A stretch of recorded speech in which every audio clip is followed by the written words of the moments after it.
Kebijakan pemerintah melarang pengecer menjual LPG 3 kg bersubsidi membuat kisruh di masyarakat. Aturan yang diputuskan mendadak ini terpaksa dihentikan karena membuat gas andalan warga miskin ini langka di sejumlah daerah.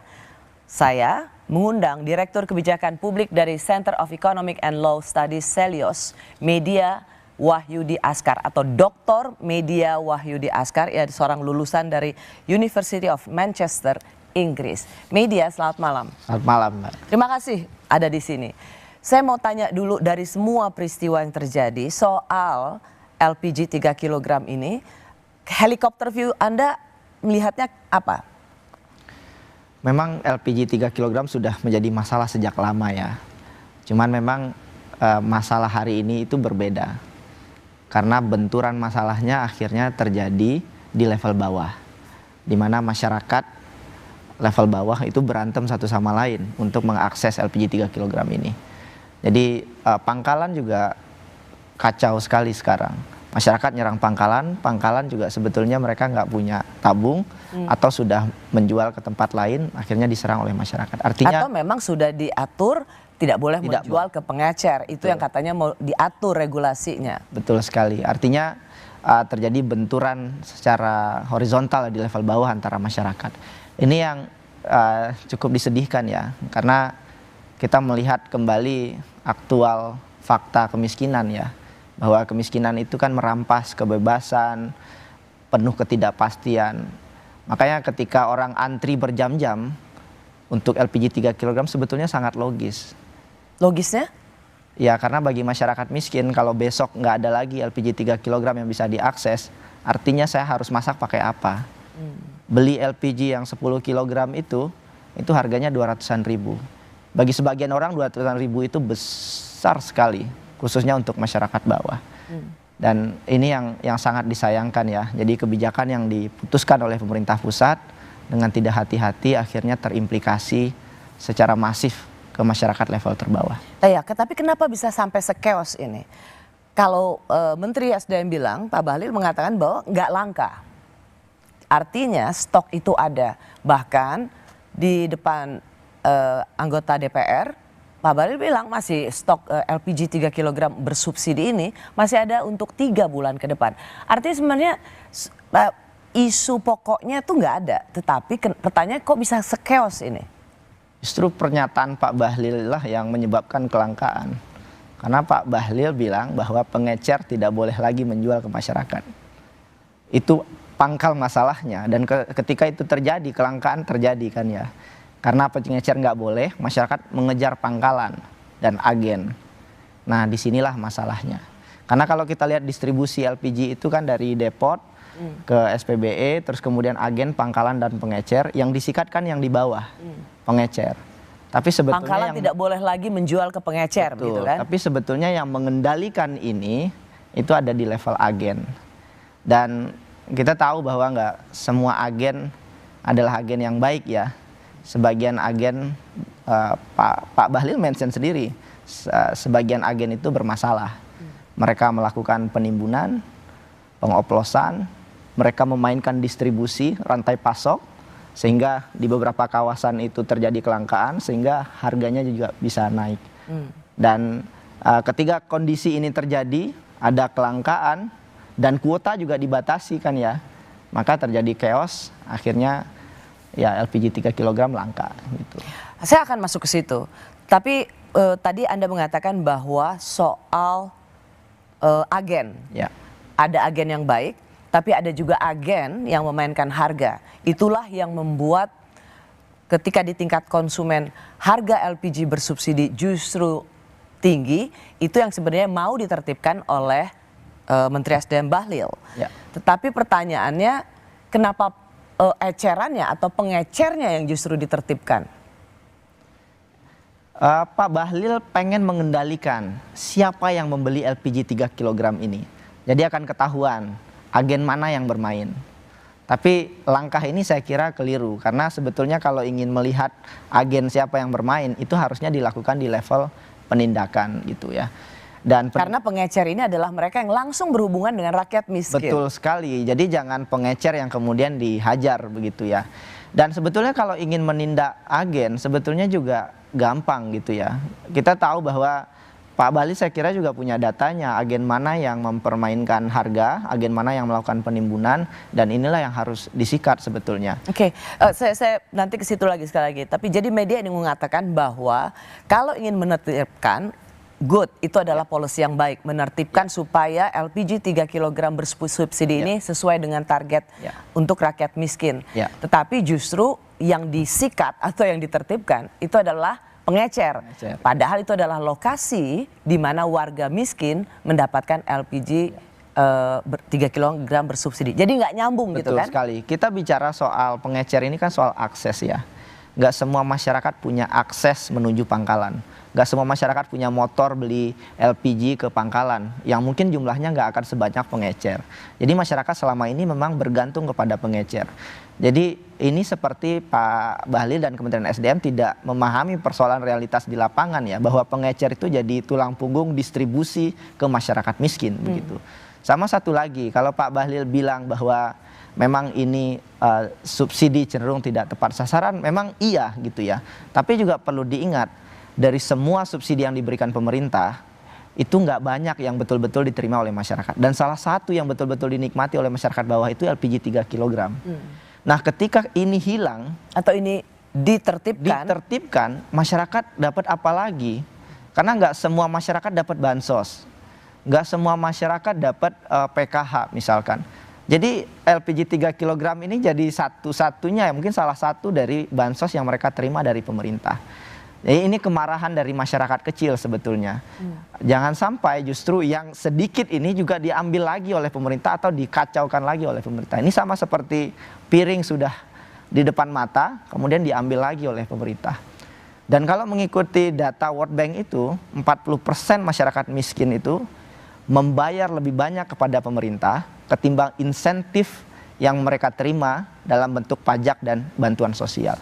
Jadi kalau 3 kg LPG yang bersubsidi ini saja diatur, ditertibkan sehingga itu membuat masyarakat miskin nggak dapat dengan leluasa seperti biasanya, nggak heran chaos. Iya, pasti terjadi chaos ya.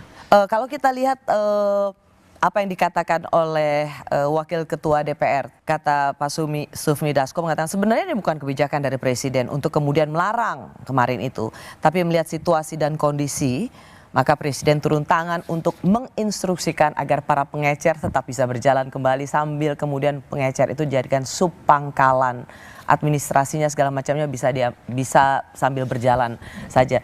Menurut Anda, mengapa perlu ditekankan bahwa ini bukan kebijakan Presiden? Karena sepertinya ya Pak Prabowo nggak pengen nama baiknya jatuh di mata masyarakat ya. Karena masyarakat kan melihat sekarang siapa yang mencetuskan kebijakan ini. Dan Pak Prabowo ingin menunjukkan kepada publik bahwa ini adalah kerjaannya Kementerian SDM. Dan sepertinya tidak ada koordinasi yang matang di antara para pembantu presiden kepada presiden. Dan gini, saya mau tanya, Anda sebagai Anda mengambil gelar doktor soal kebijakan publik gitu. Dari Anda melihat semua kebijakan publik dari masa ke masa, pernahkah Anda melihat kebijakan publik berumur pendek seperti LPG 3 kilo bersubsidi ini? Iya, sangat-sangat jarang sekali ya. Karena ini adalah yang paling berusia pendek ya? Iya, sama seperti PPN kemarin di detik terakhir di take over sama Pak Prabowo. Ini juga sama, hanya dalam hitungan hari kemudian dibatalkan oleh Presiden. Ini kan kacau sekali, jadi negara dikelola secara serampangan. Sebetulnya kalau dari segi teori, kebijakan publik itu idealnya kan dimulai dari perencanaan, diformulasikan, implementasi dan evaluasi bertahap. Tapi ini kan enggak. Tiba-tiba muncul kebijakan langsung di level implementasi.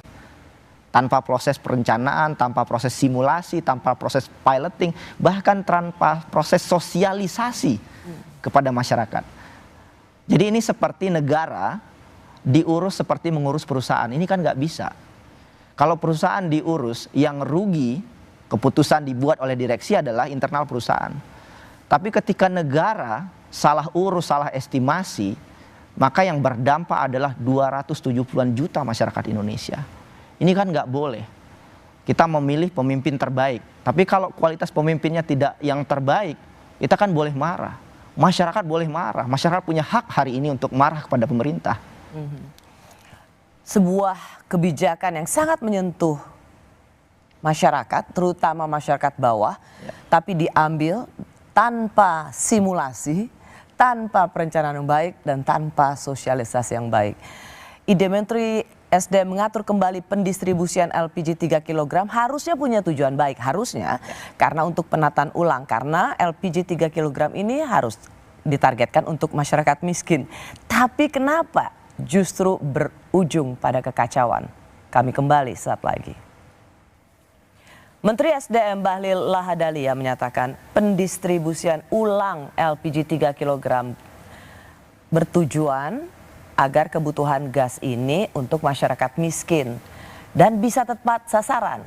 Ini sebenarnya sebuah niat kebijakan yang tepat. Tapi mengapa kebijakan yang harusnya baik ini justru menimbulkan chaos atau kekacauan di masyarakat? Saya mengundang Direktur Kebijakan Publik Selios Media Wahyu Askar. Doktor Media ini mengambil tesis soal bantuan sosial atau perlindungan sosial di University of Manchester, Inggris. Media, saya mau tanya, kalau kan mestinya tujuannya baik ya. Menteri Bahlil mengatakan ini supaya rakyat miskin mendapatkan LPG yang bersubsidi, tepat sasaran. Tapi pertanyaannya, kenapa tujuan yang baik ini justru menimbulkan kekacauan? Jadi memang LPG ini sama seperti BBM, relatif tidak tepat sasaran karena banyak keluarga menengah atas juga menikmati. Dan ini memang harus diperbaiki karena insentif pemerintah dalam bentuk fiskal itu mencapai 80-an triliun per tahun. Artinya kita perlu menggeser lebih banyak subsidi ini kepada masyarakat miskin. Tapi ini kan nggak mudah. Ada solusi ya. Pertama subsidi tertutup, kemudian mengalihkan ke bantuan sosial dan lain-lain. Tetapi persoalan yang terjadi sekarang ini nggak lebih dari sekedar juga persoalan penting menurut saya adalah soal supply chain, rantai pasok. Jadi terjadi masalah di rantai pasok di mana ada permainan harga yang salah satunya dilakukan oleh agen-agen nakal. Dan itu memang benar. Jadi dari Pertamina ke SPBE, ke agen, pangkalan dan pengecer. Dan yang bermasalah ini di agen. Jadi ini yang belum disentuh sebetulnya. Agen ini memang sebagian nakal karena memang mereka punya kekuatan ya. Ketika mereka berkoalisi, mereka bisa melakukan lobbying untuk menentukan harga eceran tertinggi. HET itu ditentukan oleh Pemda. Nah disinilah rente itu bermain antara pengusaha licik ini dan tamak ini dengan pengambil kebijakan. Gimana pun caranya, apapun caranya, yang penting HET-nya tinggi. Itu kenapa harga dasarnya kan awalnya 12.000 ya. Ada daerah yang HET-nya 16.000, 18.000. Itu sebetulnya nggak ada kalkulasi ilmiahnya. Kenapa HET-nya sekian? Jadi banyak lobbying yang terjadi yang kita nggak pernah tahu. Itu satu. Yang kedua, yang dilakukan oleh pemilik pangkalan pada Pemda setempat. Pemda setempat. Biasanya dinas-dinas Koperindak-TAM dan juga biasanya bermain dengan dinas-dinas koperasi dan ekonomi di daerah. Dan ini juga berkelindan dengan pemilu sebetulnya. Jadi ketika agen-agen ini berkumpul, mereka bisa saja mensupport satu orang yang kemungkinan terpilih. Dan ketika bapak atau ibu ini terpilih, maka di satu daerah nih ya. Di satu daerah, maka agen-agen ini bisa mendapatkan HET yang paling tinggi. Dengan catatan untuk terpilih, agen-agen ini bisa membantu mereka untuk kampanye. Makanya pada saat pemilu kemarin ada yang bagi-bagi LPG 3 kg, kampanye dilakukan di pangkalan, di agen. Karena satu agen itu membawahi beberapa pangkalan, itu bisa ribuan orang jumlahnya yang mereka bisa koordinir. Inilah praktek semacam inilah yang merusak harga subsidi untuk masyarakat miskin. Betul sekali. Jadi karena rente tadi, harga dasar yang hanya 12 ribuan tadi, itu menjadi 20 ribuan bahkan 30 ribuan. Jadi nggak ada gunanya sebenarnya APBN kita dikeluarkan untuk mensubsidi harga gas 3 kilo ini, harga LPG 3 kilo ini yang sudah disubsidi karena toh oleh pangkalan-pangkalan yang bermain ini sudah menaikkan harganya dan Betul itu sekali. dibeli oleh masyarakat bawah. Betul sekali. Jadi masyarakat tetap membayar biaya tambahan dan biaya tambahan ini dinikmati oleh rente dan oligarki LPG ini gitu ya. Artinya ini orang menikmati, menghisap darah dari orang-orang Indonesia, masyarakat miskin yang seharusnya mereka bisa mendapatkan subsidi dan membayar lebih murah untuk LPG 3 Ya karena itulah yang memang tujuan dari memberikan subsidi LPG 3 kilo. Coba kalau kita lihat apa yang kata Menteri SDM ya, 4 Februari 2025 kemarin, kita dengarkan dulu bersama-sama supaya diingatkan kembali pernyataannya. Dan jujur kita katakan ada di sampai tingkat masyarakat itu dibeli sampai harga 25.000 per tabung. Harusnya kan perhitungan kami maksimal itu di angka di bawah 20.000, 18 atau 19.000. Tidak hanya itu, ada juga yang mengoplos. Ini kan sayang. Kami tahu kok ada oknum-oknum yang memainkan ini. Ini yang kita mau tata. Memang kalau kita mau tata sesuatu yang bengkok menjadi lurus, pasti ada dinamika. Kalau ini oknumnya ini biasanya ada di mana? Itu biasanya ada di agen tadi. Ini pernah diingatkan oleh Pak Ahok ya, bahwa agen ini terafiliasi dengan partai politik. Itu satu. Itu agen di level besar ya. Ini susah sekali untuk memusnahkannya. Tapi ada juga oknum memang yang bermain free rider. Bahkan oplosan tadi yang sampaikan Pak Balil itu bisa dilakukan oleh individu. Alatnya bisa dibeli di toko-toko online begitu, dan kemudian oplosan itu dilakukan oleh masyarakat juga. Jadi memang ada banyak kebocoran-kebocoran ini yang memang harus diselesaikan begitu ya. Tetapi ya untuk menyelesaikan ini kan butuh cara agar bisa dilakukan dengan tanpa kemudian merusak distribusi pasok gitu ya dari LPG 3 kg. Nah, karena sorry sebentar ya, media saya potong. Karena begini, kalau tujuannya baik untuk memproteksi warga miskin supaya harga LPG bersubsidi ini sesuai dengan yang memang harus mereka terima gitu karena sudah diberikan subsidi oleh pemerintah, maka harusnya kan kebijakan ini juga baik untuk semua, terutama warga miskin. Tetapi kenapa ini justru menjadi kemarahan? Letak kesalahannya adalah ketika pengecer dilarang. Disitulah chaosnya dimulai. Kalau ingin melakukan subsidi lebih tepat sasaran, sebetulnya Pertamina itu sudah punya aplikasi. Memang dengan segala masalah di lapangan ya, tidak semua orang bisa menggunakan aplikasi. Tapi subsidi tepat LPG, aplikasi dari Pertamina itu memang bisa melihat agar kita bisa mengantisipasi agar tidak tepat sasaran ke depannya gitu ya. Jadi ini yang sebetulnya bisa diperkuat kalau memang ingin agar ini lebih tepat sasaran.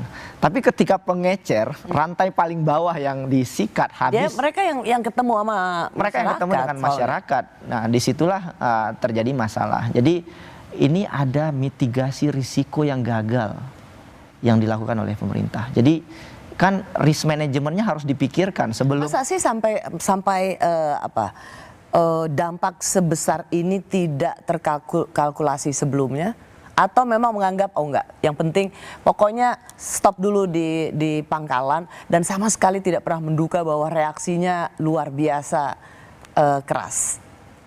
Mitigasi yang memang gagal total ya. Ini di level menteri ya. Menteri itu harus kompeten. Nggak bisa mengurusi negara dengan asal membuat kebijakan tanpa dipikirkan implikasi dan dampaknya. Praktis tidak ada sosialisasi sama sekali terkait ini dan tiba-tiba muncul. Jadi nggak bisa kebijakan dikelola secara serampangan seperti ini. Jadi yang kami kritik bukan niat dari kebijakan ini, tapi proses kebijakan ini muncul dan dilaksanakan secara tiba-tiba. Ini kan mengganggu ya. Media saya mau bertanya gini, tidakkah sebenarnya isu tentang barang yang disubsidi tetapi dijual secara bebas, tidakkah kita sebenarnya mengulang peristiwa yang selalu sama? Bayangkan ada satu barang dijual di pasar yang terbuka dan bebas. Yang satu disubsidi, katakan 13.000, yang satu 200.000 sekian. Gas 3 kilo itu sudah jelas-jelas tertulis hanya untuk warga miskin. Tetapi dia dijual bebas di pengecer. Siapapun mereka yang tidak tergolong warga miskin pasti akan ambil yang 3 kilo dibandingkan mengambil yang 200.000. Tidakkah ini sebenarnya sebuah bantuan sosial yang tidak akan pernah bisa mencapai target selama cara pendistribusiannya seperti ini? Saya sepakat, 100% sepakat. Artinya memang kita harus ada upaya agar ini memang sebaiknya hanya diakses oleh masyarakat kelas bawah. Kita harus memikirkan cara ke arah sana. Pertamina memang sudah melakukan upaya itu, tetapi tidak sampai membatasi bahwa ini hanya boleh dinikmati oleh masyarakat kelas bawah. Jadi hanya sebagai proses pencatatan saja lewat aplikasi tadi. Dan belum bisa optimal juga. Betul. Nah, makanya memang solusinya ada dua.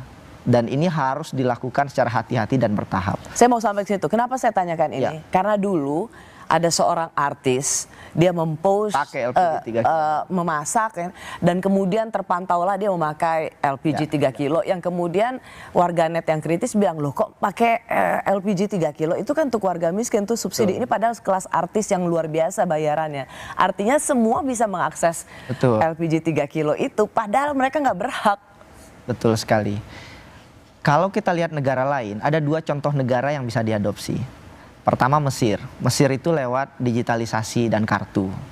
Jadi masyarakat yang layak untuk mengakses LPG subsidi itu bisa menggunakan kartu itu.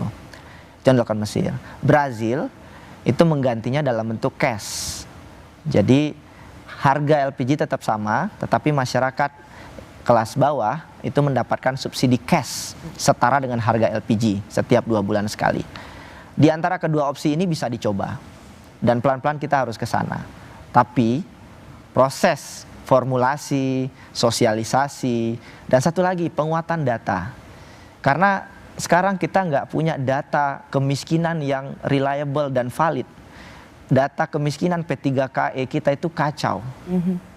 Dan satu lagi Mbak Rosi, kita bicara soal kemiskinan ya. Data pemerintah itu kemiskinan hanya 8%. Dan itu menurut saya keliru. Karena faktanya di lapangan jumlah masyarakat miskin itu lebih banyak. Tapi karena dibatasi dengan indikator kemiskinan BPS tadi, masyarakat kelas bawah tadi tidak semuanya dianggap miskin. Implikasinya tidak semuanya bisa dianggap miskin dan layak mendapatkan LPG. Ini juga yang jadi masalah. Jadi pangkalan data kita juga harus dibenarin, diperbaiki, kemudian sehingga kita tahu masyarakat mana yang layak, masyarakat mana yang tidak layak menerima subsidi ini. Dan ini nggak bisa dilakukan oleh Pertamina, butuh Kementerian SDM, butuh Kementerian Sosial, dan saya kira butuh leadership dari Presiden juga. Jadi selama pendataan soal orang miskin itu belum terselesaikan, ini nggak akan tepat sasaran. Tidak akan pernah tepat sasaran. Dan kita nggak bisa menyalahkan juga ya masyarakat yang kemudian memaksakan dirinya untuk membeli LPG 3 kg. Karena tidak ada aturan hukum yang memang mereka langgar begitu ya. Karena di peraturan pemerintah pun tidak disebutkan untuk masyarakat miskin. Betul. Karena ketika LPG 3 kg ini diluncurkan kalau nggak salah tahun 2008, ya, itu disebutkan bahwa LPG 3 kg ini untuk konsumsi rumah tangga dan UMKM. Ya. Rumah tangga siapapun ya bisa, kelas menengah bisa, nggak heran artis pun atau mereka yang tergolong mampu pun bisa beli. Meskipun di tabung gasnya tertulis betul. Hanya untuk warga miskin. Sama satu lagi, kalau ini nggak ingin terjadi lagi, maka kita harus memperbaiki skema kuotanya. Sekarang kuota itu kan dibatasi atas kesepakatan pemerintah dan DPR. Nah kita harus cek lagi nih, kuota yang sekarang itu mendorong kelangkaan atau tidak gitu. Dan ini harus lewat proses negosiasi antara DPR dan pemerintah. Dan saya berharap ini betul-betul diputuskan atas dasar kepentingan publik. Kalau misalnya solusinya adalah supangkalan, seperti itu terminologi baru, apakah menurut Anda termasuk bagian yang bisa menertibkan distribusi ini? Ide supangkalan sepertinya hanya muncul dalam hitungan hari atau jam ya. Disebutkan oleh Pak Bali. Ini nggak jadi, ini dibatalkan, nah nanti akan saya geser menjadi supangkalan. kebijakan dirumuskan dalam hitungan jam itu harus dipertanyakan. Yang kedua, ketika menjadi subpangkalan, rantai pasoknya akan semakin panjang. Pak Bahlil bilang subpangkalan gak akan ada persyaratan apapun karena mereka pengecer ya sebelumnya. Tapi ini kan problematik. Kalau subpangkalan gak boleh ada syarat apapun, gak perlu mencatat segala macam, maka yang sebelumnya jadi pangkalan itu pasti ingin menjadi subpangkalan gitu ya. Dan ini juga aneh dan di lapangan sekarang bingung. Subpangkalan ini apa lagi, pangkalan ini apa lagi. Jadi saran saya Kementerian SDM duduk dulu, rembukkan dulu. Ketika semuanya sudah selesai baru ngomong ke publik. Jangan ngomong ke publik terus kemudian akhirnya terjadi kelangkaan. Kelangkaan itu terjadi karena kebijakan yang kemudian menimbulkan reaksi dari pasar dan akhirnya juga mendorong kelangkaan dan berdampak pada masyarakat kecil. Soal penataan ulang LPG 3 kilo ini sangat berumur pendek dan ini adalah kebijakan kedua yang langsung dibatalkan setelah PPN 12% langsung dibatalkan oleh Presiden Prabowo. Apa pelajaran dari semua ini? Kami kembali sesaat lagi. Presiden Prabowo membatalkan kebijakan menterinya yang ditolak oleh masyarakat dan itu membuat kegaduhan di publik. Dalam pidatonya pada peringatan Harlah NU Rabu 5 Februari lalu, Presiden mengultimatumkan sekali lagi bahwa ia akan menyingkirkan para pembantunya yang tidak sejalan dengan kebijakannya. Saya masih bersama dengan Direktur Kebijakan Publik Selios, Dr. Media Wahyudi Askar, ya seorang lulusan dari University of Manchester, Inggris. Kita masuk dulu dengan pernyataan terakhir dari Presiden Prabowo di Harlah NU hari Rabu lalu.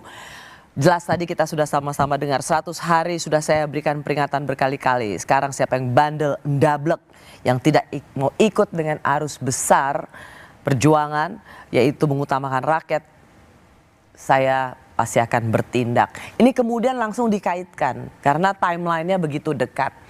Sebagai seorang yang meneliti soal kebijakan publik, perlindungan sosial, menurut Anda apa definisi atau apa yang paling terlihat yang dapat dilihat oleh Presiden, para menteri yang dablek, yang tidak ikut dalam arus utama, berada bersama Presiden mengedepankan kepentingan rakyat? Saya menggunakan istilah Pak Prabowo ya, dablek dan tidak patuh. Menurut saya semua menteri itu patuh ke Pak Prabowo. Tapi tidak semua menteri itu cukup kompeten dan sebagai itu dablek. Dablek ya istilahnya Pak Prabowo. Karena bagi saya untuk menjadi seorang menteri itu butuh kompetensi yang kuat. Patuh sih patuh ya? Patuh sih patuh, tapi kalau tidak tahu apa yang mau dilakukan atau malah justru sembrono, itu bermasalah. Makanya ada idiom sederhana bahwa ikan itu gak mau ke daratan mencari cacing. Ikan itu tahu diri bahwa dia hanya hidup di air. Maka saya berharap juga menteri-menteri itu tahu diri. Kalau memang tidak kompeten, tidak punya kemampuan mengelola kementerian dan lembaganya, sebaiknya berikan posisi ini kepada orang lain yang lebih layak. Dan saya kira publik punya hak untuk berekspektasi seperti itu.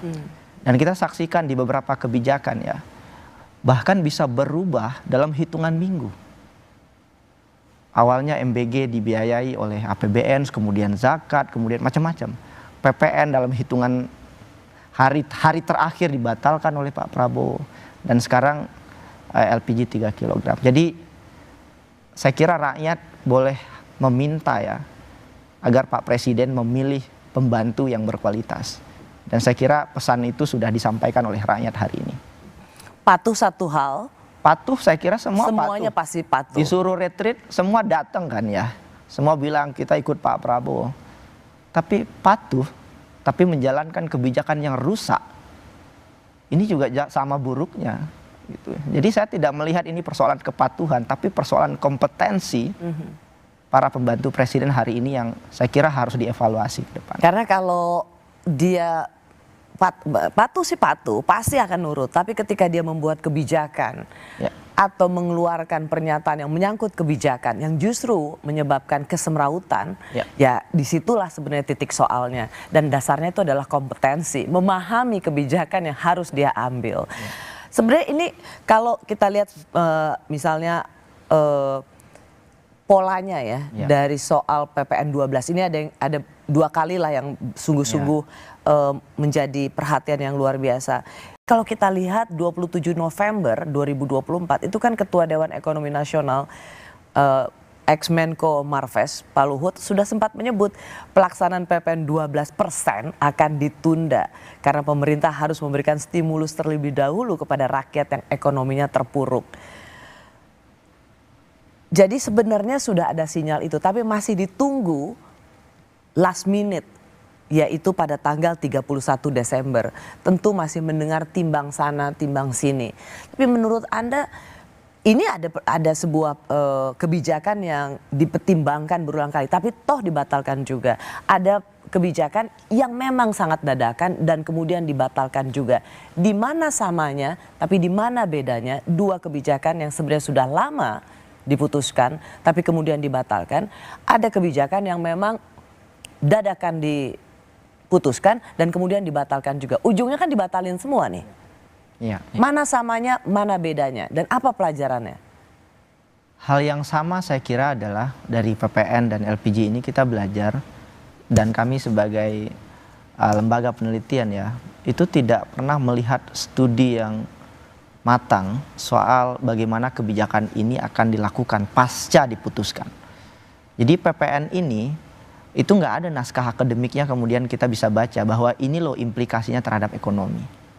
Begitu juga dengan LPG 3 kg ini. Nggak ada aturan teknis yang dikeluarkan lebih awal, disosialisasikan sebelum kebijakan itu dilakukan. Itu persamaannya.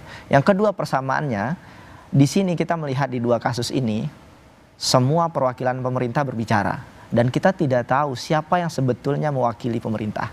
Apakah menteri? Apakah wakil ketua DPR? Apakah PCO? Atau komunikasi presiden? Ya, Public Commission Office dari presiden. Dan kita nggak tahu siapa sebetulnya dan mana yang sebetulnya menjadi kebijakan pemerintah. Itu persamaannya.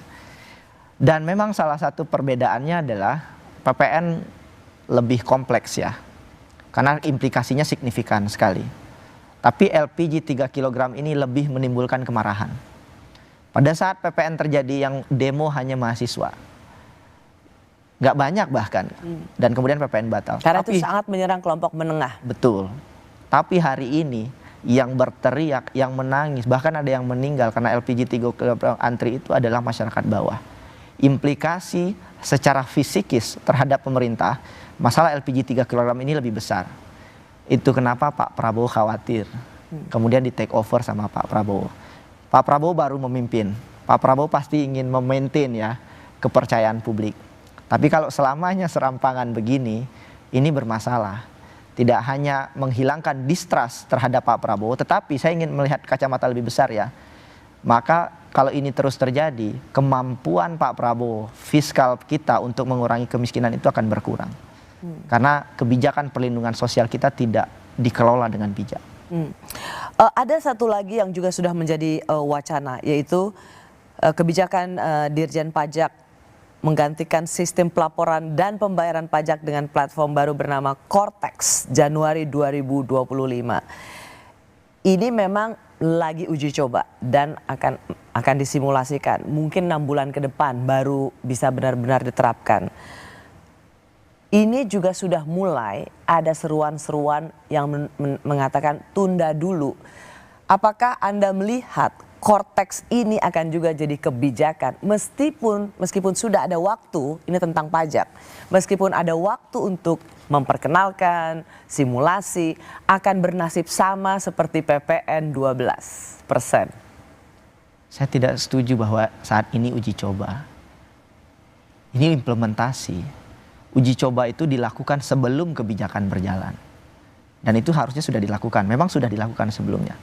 Tapi kenapa implementasinya masih kacau? Artinya uji cobanya salah. Uji cobanya ada yang missing. Uji cobanya ada yang nggak komprehensif. Sehingga pada saat implementasi kacau. Jadi ini lagi-lagi saya melihat ya, termasuk juga Cortex ya, implikasi terhadap penerimaan pajak, investasi ke depan itu sangat signifikan sekali. Karena ini berkaitan dengan penerimaan negara. Maka kalau kita bicara ke belakang ya, backwards, yang mengerjakan Cortex ini kan Indonesia investasi cukup signifikan ya, 1,3 triliun.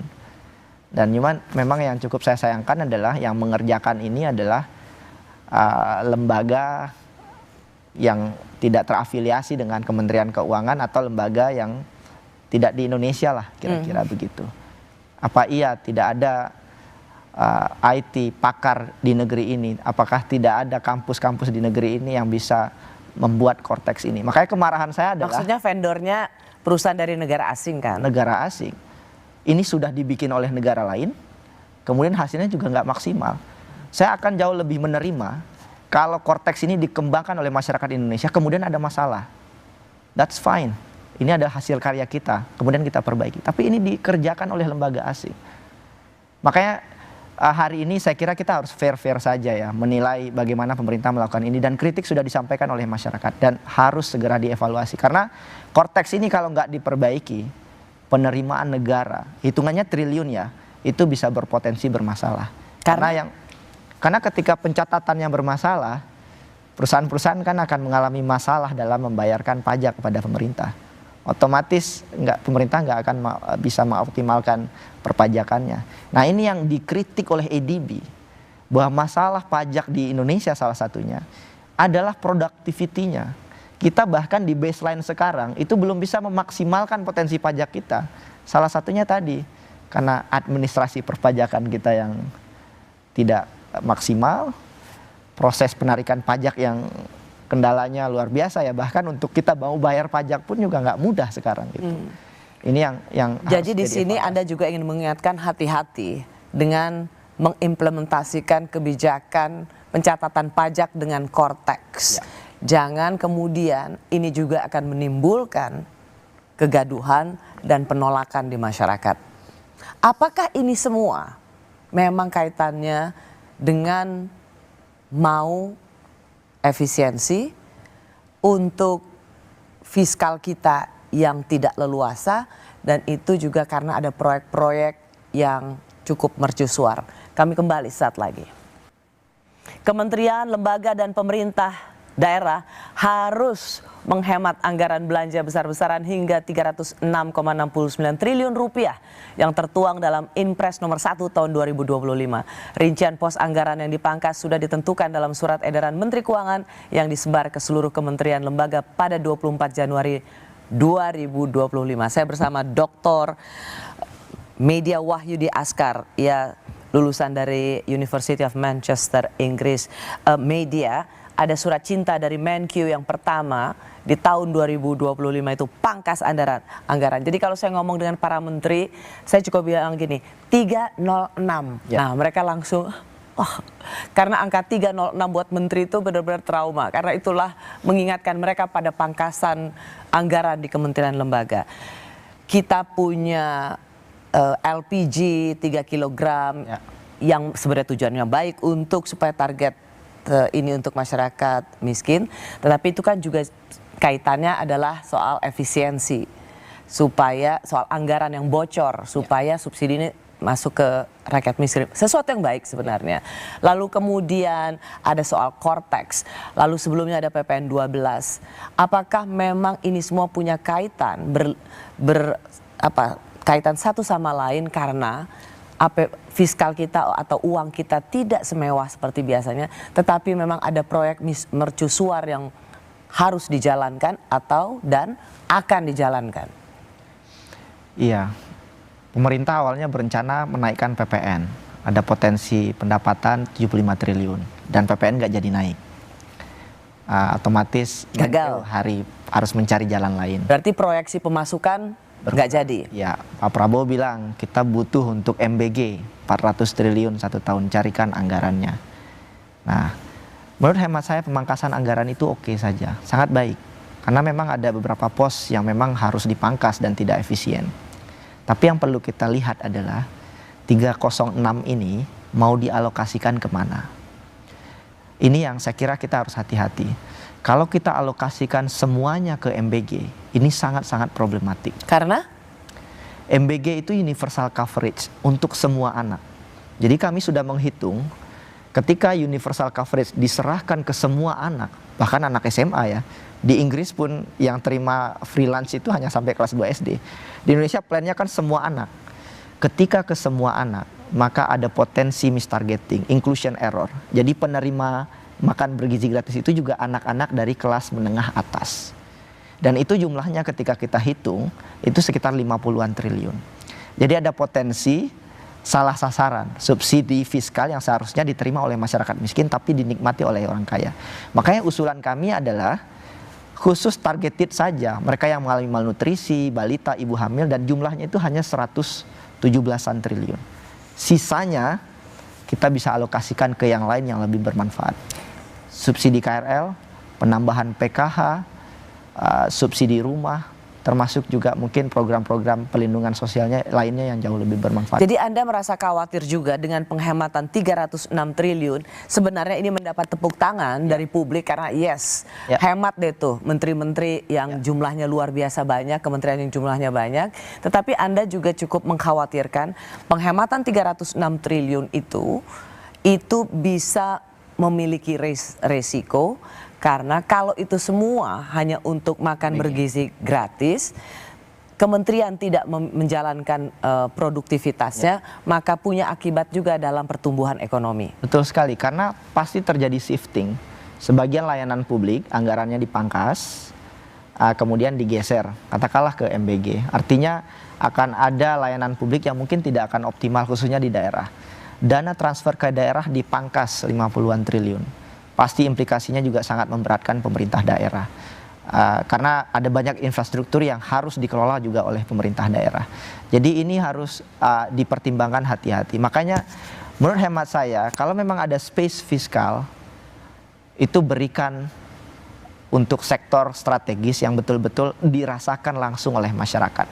Dan kalau kita lihat Perlinsos Indonesia, yang paling Perlindungan Sosial Indonesia maksudnya efektif itu adalah PKH gitu. PKH, BNPT, PIP, bantuan pendidikan, dan itu cukup efektif karena tepat sasaran. Termasuk juga subsidi KRL misalkan yang juga dinikmati oleh kelas bawah, dan subsidi perumahan mungkin membantu kelas menengah. Sepanjang itu dialokasikan ke kebijakan yang bermanfaat langsung untuk masyarakat, mungkin kita bisa mendorong ekonomi lebih baik. Tapi dengan skema MBG sekarang sentralistik sekali. Akan ada BGN, kemudian ada dapur-dapur umum buatan pemerintah yang belum tentu mendorong adanya penyerapan produk UMKM lokal. Dan ini ada potensi bencana fiskal yang luar biasa karena jumlahnya besar sekali. Jadi ini bukan untuk mengatakan MBG itu tidak tepat, tetapi hati-hati karena bagaimanapun juga sampai 1 tahun ke depan masih proses uji coba. Hati-hati dengan mistargeting, tapi juga hati-hati juga dengan penghematan ini. Karena penghematan sudah dilakukan, sementara MBG juga masih terus ada penyesuaian atau adjustment. Jangan sampai dua penggerak yang diharapkan penggerak ekonomi ini tidak jalan, dan ini kita akan menjadi celaka fiskal. Betul sekali. Terima kasih ya Dr. Media Wahyudi Askar. Ini menjadi satu pengingat untuk para pembuat kebijakan. Betul bahwa saat kita bicara hari Kamis ini sudah tidak lagi ada antrian LPG 3 kilo untuk masyarakat untuk yang bersubsidi, tetapi setidaknya ini menjadi pelajaran yang sangat luar biasa. Kalau bikin kebijakan publik, apalagi yang menyentuh masyarakat banyak, mbok ya diperhitungkan, dihitung dengan cermat, disosialisasikan dengan baik. Jangan bikin rakyat marah. Terima kasih sudah menyaksikan Rosi. Kita jumpa lagi Kamis depan. Tetaplah di Kompas TV, independen, terpercaya.